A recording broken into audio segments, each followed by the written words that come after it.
Hello and welcome to Malware Analysis course for IT Security. My name is Ronit Yadav and I'll be your instructor throughout this course. Some of you might have seen me. I'm a penetration tester and a cybersecurity expert. I have successfully conducted various seminars and workshops across numerous schools and covered almost all the colleges in Mumbai. So, in this video, I will give an overview of what's coming up. So, what are malwares? Basically, malwares are software which is specially designed to disrupt, damage, or gain access to a computer system. So, in this course, you will learn to examine the various tools and techniques that will help us with fighting the threat of malware by examining the inner working of a malicious code. So, the goal of the malware analysis course is to gain an understanding of how a malware works so that we can protect our organization and home network by preventing such malware attacks. Hello and welcome back to Malware Analysis course. This is Ronit here. So basically this video is all about your course outline. And before we get to the technical content, I'd like to briefly discuss what you can expect from Malware Analysis course. So some of the major topics that we cover includes next generation security tools, EK, that is exploit kits, reverse engineering malware, analyzing malicious documents, etc. So lesson 1 is divided into two parts, and in each part I will examine special malware characteristic, and also in each part I will follow a very decent approach that includes malware analysis lab, behavioral analysis, code analysis, and hands-on exercise for you all.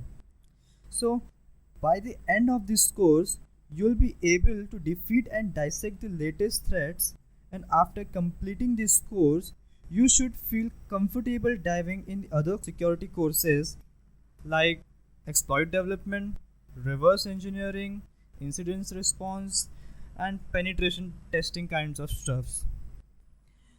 So after participating in this course, please let me know when you come across an interesting malware. I'd love to hear from you. So you can drop an email into my mailbox. Thank you for watching. See you in. Hello and welcome back to Malware Analysis course for IT Security. This is Ronit here, and this video is all about configuring your lab environment and even what application you need before getting your hands dirty. So please note, one of the secure way to understand the threat associated with a malware is to examine it in a controlled or an isolated environment. Here VMware or VirtualBox comes in handy. With VMware or VirtualBox, you can run multiple operating systems simultaneously, and each virtual machine is equivalent to a PC. So, virtual machine is recommended because the malware analysis process typically involves running the program in a laboratory and studying its action as it interacts with the computer resources and respond to various processes. And because of trial and error nature of most reverse engineering attempts, the environment needs to facilitate repeating experiment. So VMware is not enough. As I said earlier, we need to isolate the environment. So here is an example. Consider this is my laboratory network and this is my system connected to a router. So if I were to analyze a malware as it is possible other devices on the same network may get compromised. To avoid this, I installed VirtualBox.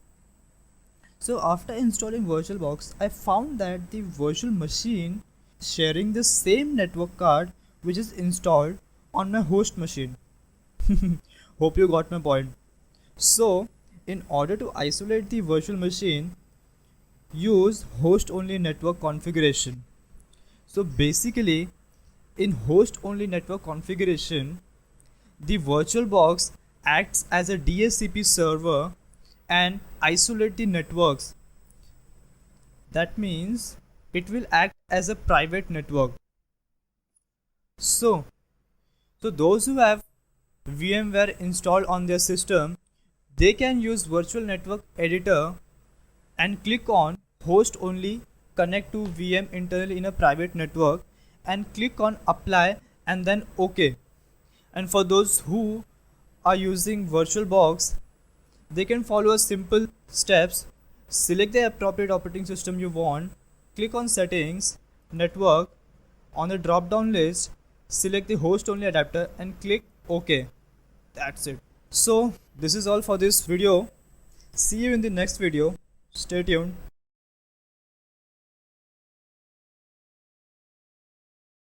Hello and welcome back to Malware Analysis course. This is Ronit here, and this video is all about protecting your system and how to restore it to a pristine state. So I have my Windows XP up and running in a VirtualBox. Let's take a quick view at VirtualBox Manager. So as you can see, the operating system which I am running already has a snapshot name before, and which was taken 31 minutes ago. So basically, snapshots allow you to save and then revert back to the exact state of a virtual machine, and at any point in the time for any virtual machine you can take a snapshot. So basically, snapshot is a one way that you can protect yourself from malwares and viruses. So basically there are multiple ways you can take a snapshot. From a virtual machine, even you can take a snapshot by clicking on the machine, take a snapshot, or even right control plus T. And this is critical in malware analysis because some malwares and some Trojans modify registry entries, which causes corruption in the system and makes it unusable. So at this point you can revert it to the previously saved snapshot. So I'll show you how to take a snapshot. So from the VirtualBox Manager, click on the current state. You can either right click and take a snapshot, or you can see a small camera icon. You can even take a snapshot from there. But since I already have a snapshot, so let's see how it comes handy. I'll make few documents. Okay, and suppose if you want to restore your system to the previously stored snapshot, just click on the close button, check on this option and click OK. Now click on the operating system, click start. So it will immediately come back to exactly where I was. You can see the file had been deleted and it has been successfully restored. There are few third-party applications like Returnal and Pharynx Defreeze. I think you should have a look at it. Once installed on your system, defreeze lets you freeze the system configuration in its clean state. Works like a charm. So once you install it and reboot the system, it will restore it to a pristine state. And we will dive into more details about debuggers, disassemblers and reverse engineering tools in the later videos. So now we are good to go, and in the next lecture I will show you the approach in action. That's all for this video. Hello and welcome to part 1 of lesson 1. This is Ronit here, and in this video I will show you the behavioral analysis in action. But before we actually start off with this video, I would strongly encourage you to have a look at the lab setup video which I have already created, and you can even download the PDFs for your reference as well. So from this video you will learn the behavior of a malware and how does it interacts with the system, and what modification it does in the system, and how the Trojan access to the system's resources. Typically this phase has several core processes, that is, activate the monitoring tools, run the malware for a while, terminate the process, analyze the logs. Okay.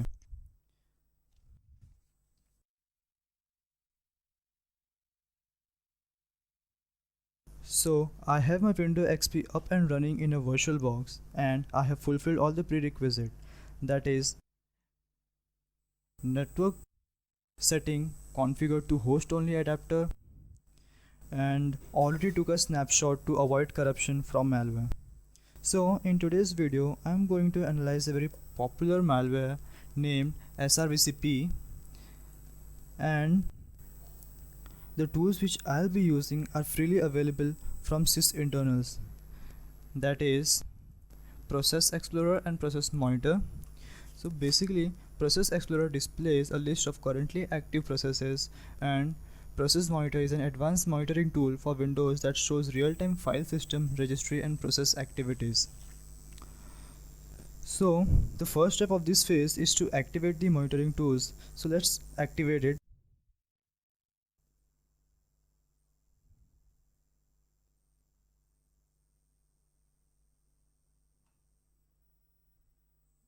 So the second step is to run the malware for a while.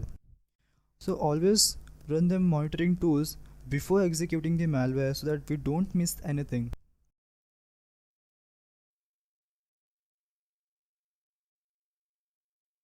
Okay, so let's analyze. So as you can see from the output generated by Process Monitor, it is possible that you miss out something important.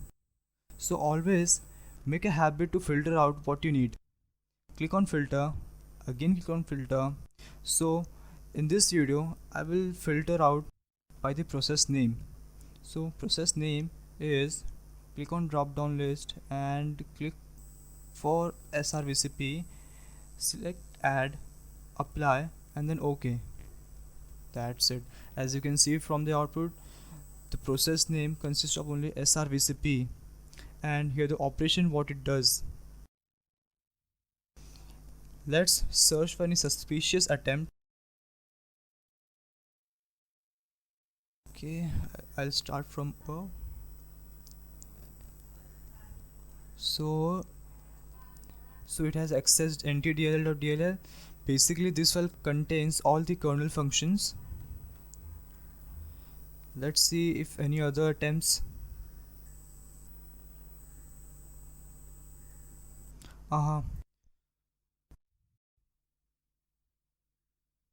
Basically a key has been created in a registry under HKLM software Microsoft Windows current version and run, and the name of the key is service profiler, which is a quite harmless name, and the data which is saved in it is srvcp.exe. Basically this mechanism is used by Trojan to ensure that it runs every time the system is rebooted. So let's verify key. Okay, reset it. I'm already there.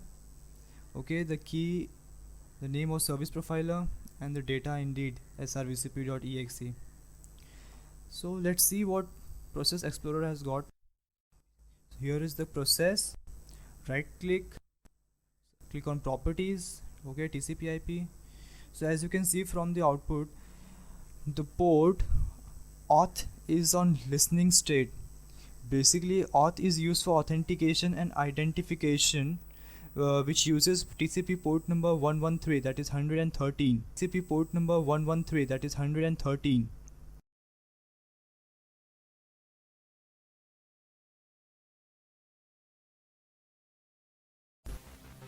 Hello and welcome, Ronit here. In the last video you saw the number of file access attempts made by the malware, and at the end of the video I found that the port 113 was on listening mode. So continuing from where we left off, in this video I will monitor the lab network for any suspicious activity, and to do so I am going to use Wireshark to snip the lab network traffic and restart the malware. So my Windows IP is 192.168.56.101 and my Kali machine IP is 192.168.56.103. So I'm going to start a sniffer.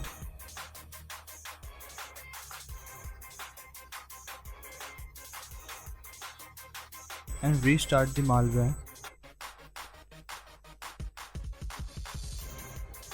So as you can see from the output, basically malware issues a DNS query to resolve irc.mcs.net and Windows failed to resolve the address. So let's bring up another VM and redirect the network traffic to that virtual machine and analyze malware attempt.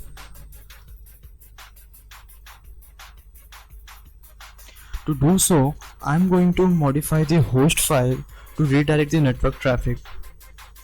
In order to modify the host file, go to My Computer, local disk C, Windows, System32, drivers, etc.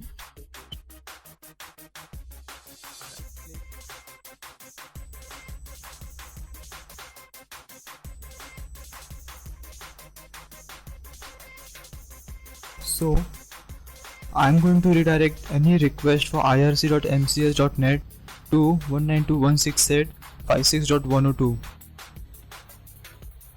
which is this machine. So save the file, terminate the process,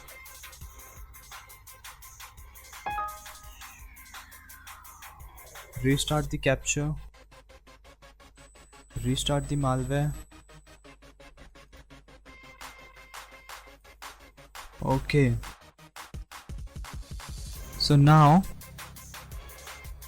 a send request has been sent and reset and acknowledgement has been received. This is because the port 6667 is closed on that VM, and basically this port is used for IRC communication. So let's open this port and verify what happened next.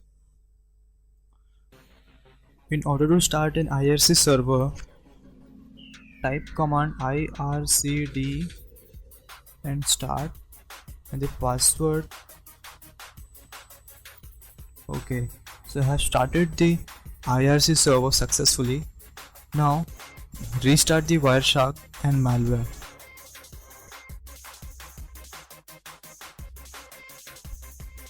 Okay, so as you can see, a SYN, SYNAC and ACK has been received. So basically this three-way handshake has been successfully done between infected machine and the remnants. So in order to look at the conversation, right click, go to follow and TCP stream. So as you can see from the output, it has joined an IRC channel named The Fuck with a nickname Mickey. Fantastic. So that's all for this video. Thank you.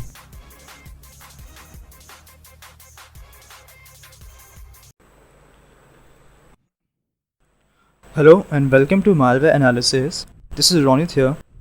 So basically our behavioral analysis was super cool and yielded dozens of information, right? So now we have a better understanding regarding the malware and you are in a decent position to move on with the code analysis. So we will continue with the discovery process. So I have my Windows XP up and running in a virtual box. As you might have been noticed that we are dealing with an executable. So I don't have this actual source code of the malware. So basically I need to carry out reverse engineering techniques, and in the code analysis technique I will use reverse engineering tools like bintext, OllyDbg and IDA. So please download this zip file which is named day2 and follow me. So I will start off by extracting the known string from the executable and I will search for any suspicious string from the malware. So I will use bintext.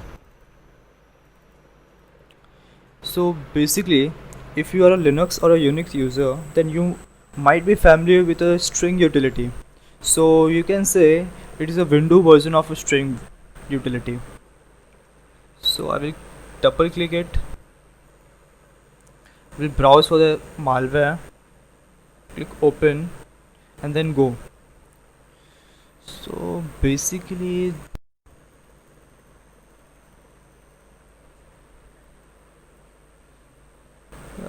I guess these stuffs are encrypted.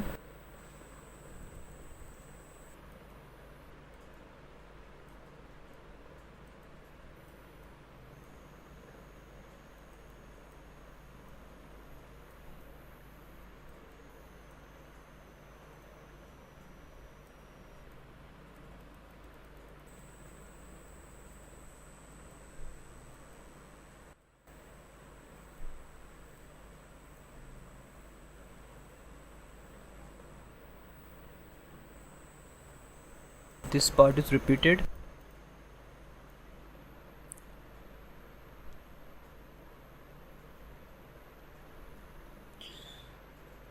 So from the bin text output, we don't find any suspicious string except this string.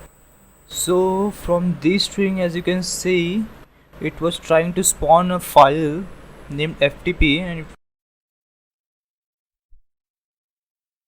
nothing dangerous. So we'll start by analyzing the file in a OllyDbg, and we will see what we get.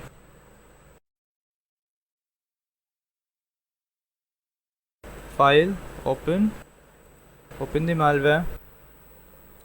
So basically, these value are the offset and these value are the opcodes, and this is the actual instruction, assembly instruction, and this part basically consists of the comments, and sometimes OllyDbg smartly interprets the known strings and display in this section to make it more interactive.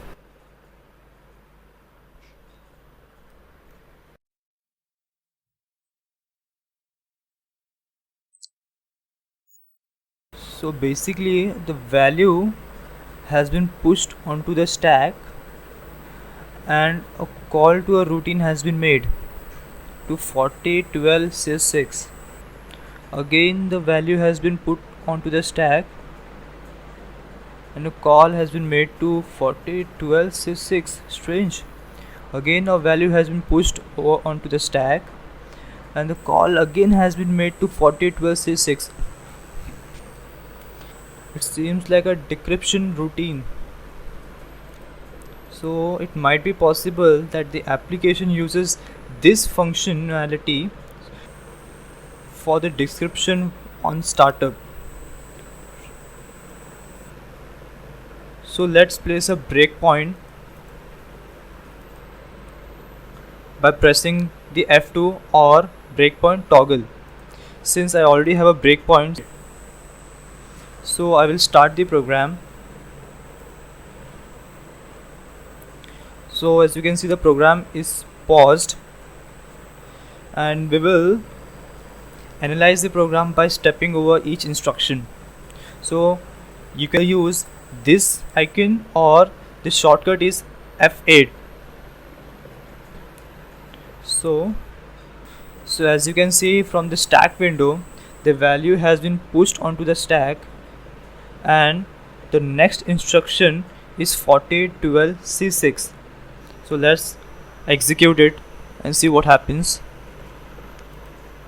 The string has been decrypted and it was GUS indeed. So let's keep stepping over. Another string has been pushed onto the stack, and now again the call has been made to 4012C6. Okay, so basically that value was Mickey.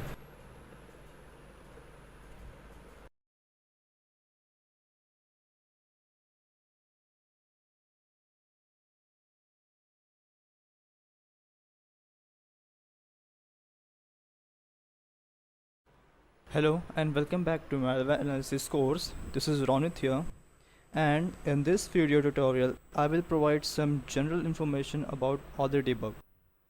So in most of the code analysis, you will have to use OllyDbg to analyze the malware.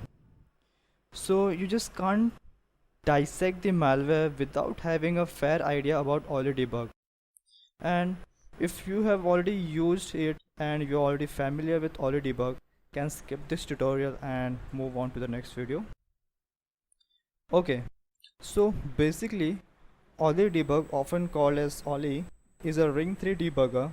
It means that Olly works at Windows application level but still can control the other applications.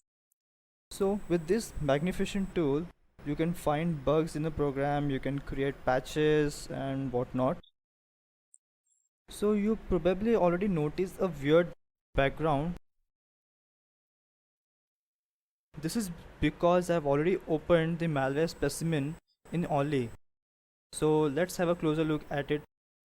And you can download the OllyDbg from www.ollydbg.de. Okay, so Olly doesn't need installation, just unzip to a directory of your choice and that's it. So if you're using an older version of Olly, so at first startup, Olly will ask you for the UDD and plugins directory. So solve it like this. Click on the preference icon, go to directories, then browse and select the Olly directory and click on OK. And if you are using the latest version of Olly, then it is smart enough to detect the directory. Okay, so let's take a look at the windows that are visible. So basically there are 4 windows. The first one is the CPO, the second is registers, third is the stack windows, and fourth is the hex dump, or you can say memory dump. Okay, so the value you see here is the virtual address, or you can say the offset at which the program starts, and the first line is known as EP, or the entry point of the program, and second column is the opcodes. So opcodes are the codes that the computer understand and can read. The third column is the mnemonics, or you can say the translation of the opcodes into the assembly equivalent. So this column is actually readable by humans. So this window is specially to read and understand the program. The computer can only read and understand the opcodes, not the mnemonics. And the fourth column is the comment, where Olly smartly detects the known strings and display it in this section. So basically this section is to ease our task. Okay, and this window here is the register windows. So basically there are 8 general purpose registers: the EAX, EBX, ECX, EDX, ESP, EBP, ESI, EDI and EIP, that is instruction pointer. So I will not go much in detail right now, but we will touch upon it later wherever required. And the next window is the stack window. So basically, stack follows the LIFO, that is last in first out. And the fourth window is the hex dump, or the memory dump. So, and here there is a small window pane. Basically it displays the next instruction which is going to be executed. Okay, so some information about the sizes. So 2 digits equals to 1 bytes, and 1 bytes equals to 8 bits, as you know. And Here 2 bytes equals to 1 word. Same with the opcodes, 2 digits equals to 1 byte and 2 bytes equals to 1 word and 4 bytes equals to 1 D word. Okay, so let's move on to the menu bar. So basically here you can open any application you want to analyze, or you want to reverse or patch or create any key generate, or you can even attach an already running program by clicking on attach and select any program which you want to analyze. Here are the list of the process that are running on my computer. You can analyze any one of them by clicking on it, and you can even click here if you want to open and analyze any of the applications. This icon stands for restarting the program, so be careful because the next button means to close the program, and this icon is used to start the program. The next icon is used to pause the program, and these icons are used while analyzing the malware. So this icon is used for step into. If you want to step into any instruction and analyze in depth, then you can use this option while analyzing the malware. And this icon is used for step over. If you don't want to go in depth, then you can simply execute instruction by instruction and analyze the malware or any program. This icon means to trace into. You can trace any calls, system calls, and this icon is to use to trace over. You can directly skip the in-depth path and you can just trace until the end. And this icon is used to execute the program until it reaches the written point. Okay, so basically that was the fundamental of the OllyDbg.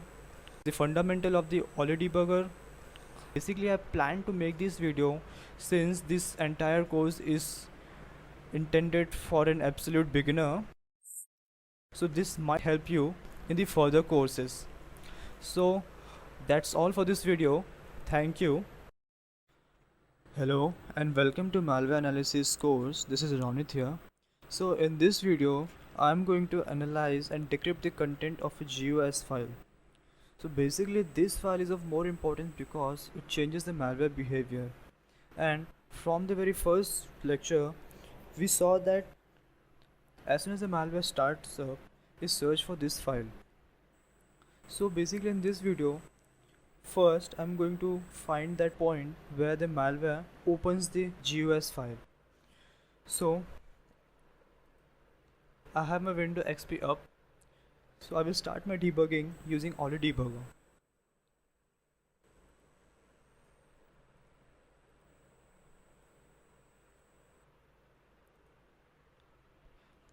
First of all, I need to find out that where in the code that the malware opens the file. So in order to check that, first I will search for fopen instance. So by pressing Ctrl+N, a list will appear. So from the list, search for fopen instance. Select and press enter. So as you can see, throughout the code there are total 4 instances where a call has been made for fopen. So I will double click on the first one to verify whether this is the point where the file has been opened or not.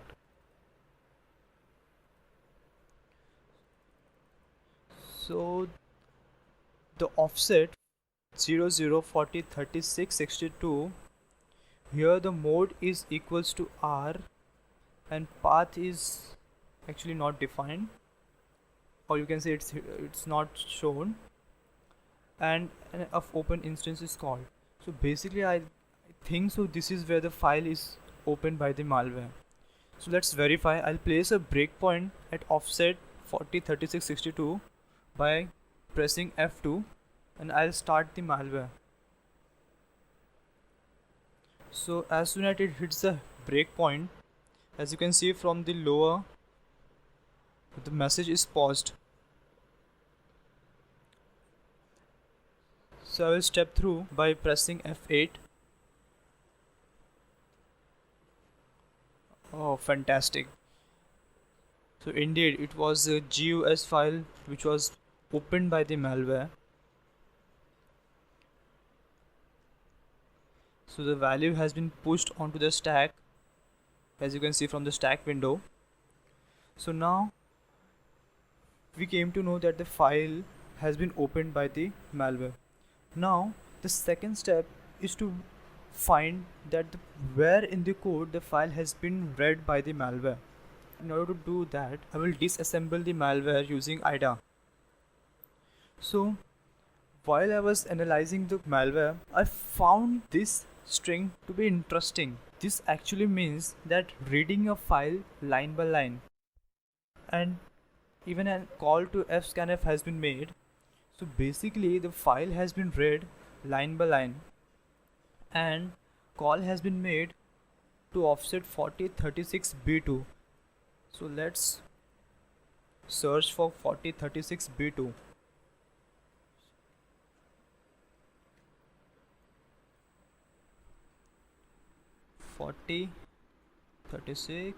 B2.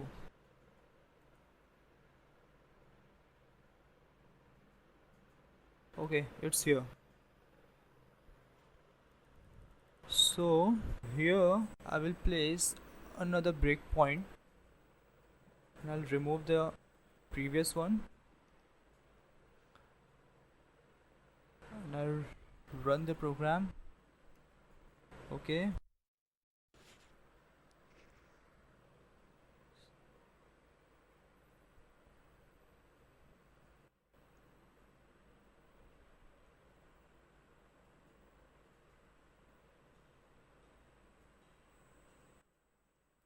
Here a call has been made to 405366, and after that scanf has been called. What is the format? It's quite strange.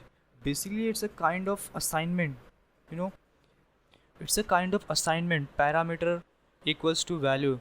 That means that the encrypted content of the GUS file has been decrypted and assigned a value, and then pushed onto the stack using push instruction. So I will run the program. So the file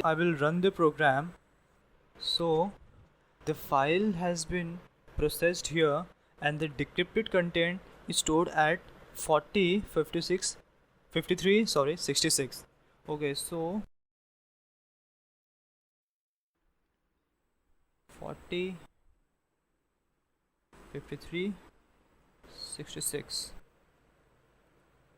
Okay, I'll place a breakpoint. I will step over the instruction using F8.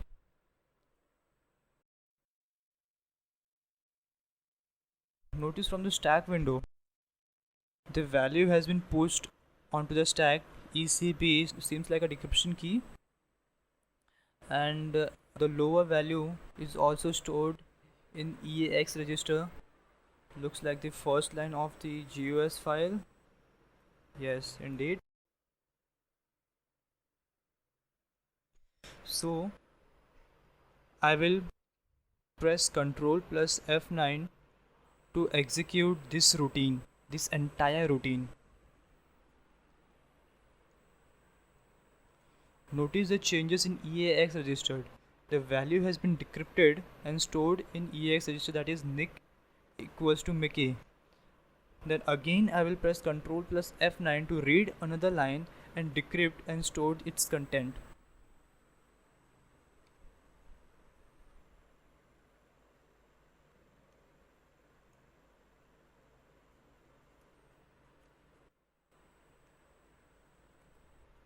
So now The next line has been decrypted, which was mode equals to aggressive. So a quick recap. So basically in this video what we did was we came to know from where in the code the malware is attempting to open the file, and where it's reading the content of the GUS file, and where it's decrypting the file and storing the content. So I only decrypted 2 lines, the rest I will leave. So that's all for this video. Thank you.